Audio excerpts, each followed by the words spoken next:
सामाजिक न्याय परिषद के माध्यम से हमें वही काम करना है। हमें क्या काम करना है? अभी आज हमारा चल रहा है लखनऊ में प्रोग्राम। लखनऊ में राज्य स्तर का सामाजिक न्याय परिषद का अधिवेशन चल रहा है। तो वहां पर्चा बनाया और उस पर्चे में पूरे आंकड़े लिखे हैं। सुप्रीम कोर्ट, ओबीसी की संख्या 52%, हिस्सेदारी 0। भारत सरकार में सेक्रेटरी, सीनियर आईएएस जो सेक्रेटरी होते हैं, ठीक 80। ओबीसी की संख्या 52% और सेक्रेटरीट में 0। एससी के कहीं 2 हैं, 3 हैं, एसटी के भी 2-3 हैं, लेकिन 0 का कॉलम किसका है? ओबीसी का। इसी तरह से सारे आंकड़े निकालकर वो पर्चे बट रहे हैं। हम कह रहे हैं भाई जिसको मानना है उसको मानो, जिसको भगवान मानना है भगवान मानो, देवता मानना है देवता मानो, लेकिन अपना अधिकार तो मांगो। भाई संविधान आपको अधिकार मांगने की अनुमति तो देता है ना, तो उसमें क्या है? जिसको वोट देना है उसको वोट दो। हेलो, जिसको वोट देना है उसको वोट दो।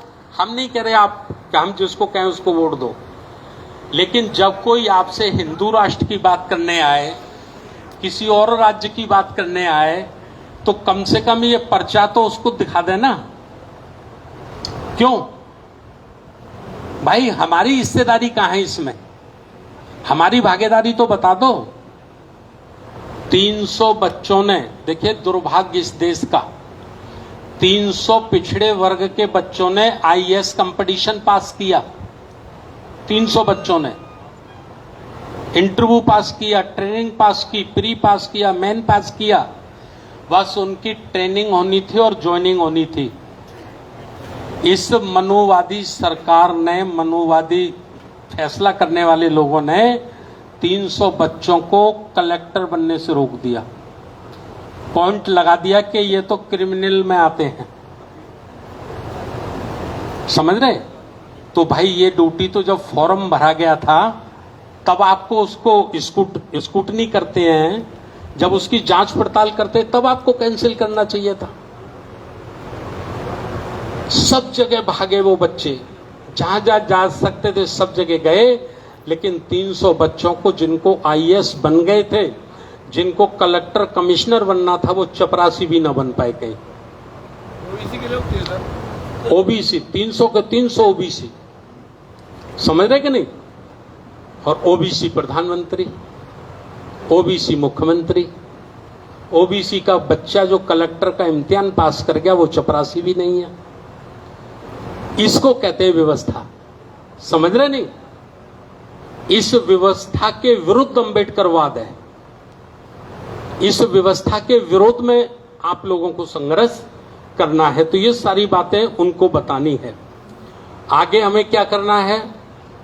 बहुत सारी बातें आती हैं भाई, युवाओं को तैयार करना है। तो युवा भाषण से तैयार तो होंगे नहीं, काम करना पड़ेगा।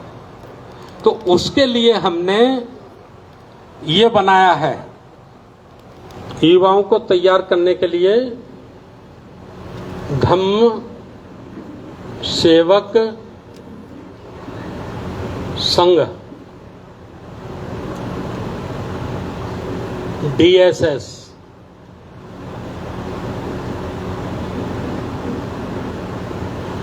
धम्म सेवक संघ। धम्म माने नैतिक जीवन। नैतिक जीवन जीने के लिए, उसकी सेवा करने के लिए संघ का निर्माण किया है। इसका उद्देश्य क्या रहेगा? आगे क्या उद्देश्य रहेगा? इसका आगे जो उद्देश्य रहने वाला है बहुत बड़ा है। हमें हमारे बच्चों से इसको शुरू करना है। देखिए, पड़ोसी के बच्चे नहीं आएंगे, हमें अपने बेटे, नाती, नातिन, पोते, उनको ही इसमें लाना है। इसकी बाकायदा एक यूनिफॉर्म डिजाइन की गई है और 5 वर्ष तक 5 वर्ष तक, कम से कम 5 वर्ष तक उसको धम्म सेवक संघ का सदस्य रहना है। 5 वर्ष तक धम्म सेवक संघ का सदस्य रहने से उसमें नैतिक चरित्र जीवन का निर्माण होगा, उसके मन में सेवा भाव उत्पन्न होगा और संघ में रहकर कैसे जीवन जीना होता है ये संस्कृति उसमें डेवलप होगी। और जब ये संस्कृति उसमें डेवलप हो जाएगी उसके बाद उसका प्रमोशन होगा। प्रमोशन अर्थात धार्मिक काम करना है तो राष्ट्रीय बौद्ध महासभा में आ जाओ, सामाजिक आंदोलन खड़ा करना है जिसकी जितनी संख्या भारी उसकी उतनी हिस्सेदारी वाला आंदोलन खड़ा करना है तो सामाजिक न्याय परिषद में चले जाओ, व्यापारी बनना है तो अच्छा व्यापार करो, राजनीति में जाना है तो ठीक है, वो भी फैसला नैतिक जीवन के आधार पे आप लोग लीजिए। लेकिन एक बच्चे को हमें तैयार करना होगा। हमारे आचार्य जी कहते हैं कि देखिए, एक प्रशिक्षण से लोग तैयार होते हैं, एक निर्माण प्रक्रिया से लोग तैयार होते हैं। अब ये प्रशिक्षण और निर्माण प्रक्रिया में फर्क क्या है, ये फर्क मैं आपको बताना चाहता हूं। जैसे ये तथागत की मूर्ति है, अब हम कार्यक्रम कर रहे हैं तो मूर्ति को हमने साफ किया, धोया, मोमबत्ती अगरबत्ती लगाई, फूल माला लगाई, ठीक, मूर्ति अच्छी हो गई। ये हो गया प्रशिक्षण, ये प्रशिक्षण हो गया।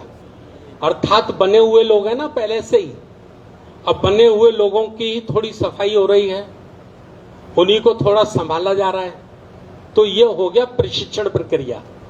निर्माण प्रक्रिया क्या होती है?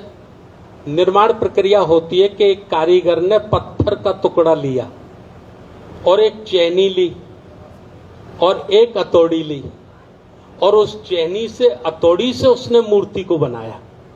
समझ रहे कि नहीं? तो जिस रूप में मूर्ति उस कारीगर ने बनाई है उस मूर्ति का रूप जीवन में कभी खत्म नहीं हो सकता। समझ रहे ना? जिस डिजाइन में बनाई है उसी डिजाइन में रहेगी।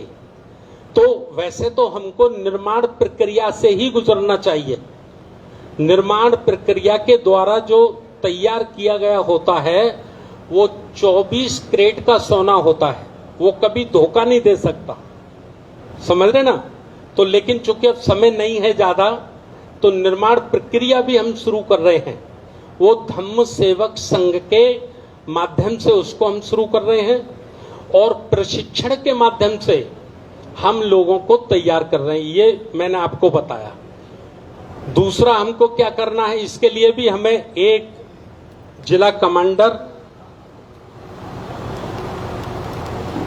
आपको प्रत्येक जिले में ये एक जिला कमांडर और एक जिला असिस्टेंट कमांडर, 2-2 बच्चों की टीम बनानी है। प्रत्येक जिले में 2-2 बच्चों की आप टीम बनाइए, ठीक है?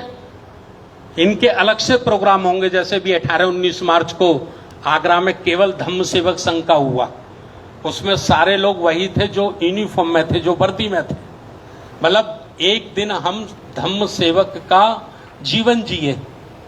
बड़े से बड़े व्यक्ति को भी, आदरणीय बाबूजी रामकिशन अशोकन जी जिनकी उम्र 82 वर्ष है, वो भी यूनिफॉर्म में थे उस दिन। समझ रहे कि नहीं? जैसे आरएसएस में जब शाखा लगती है तो फिर चाहे मोहन भागवत की क्यों ना हो, उसको भी यूनिफॉर्म में ही रहना पड़ता है। तो इस तरह से हमने इसको किया। एक संगठन का निर्माण हम लोगों ने और किया है,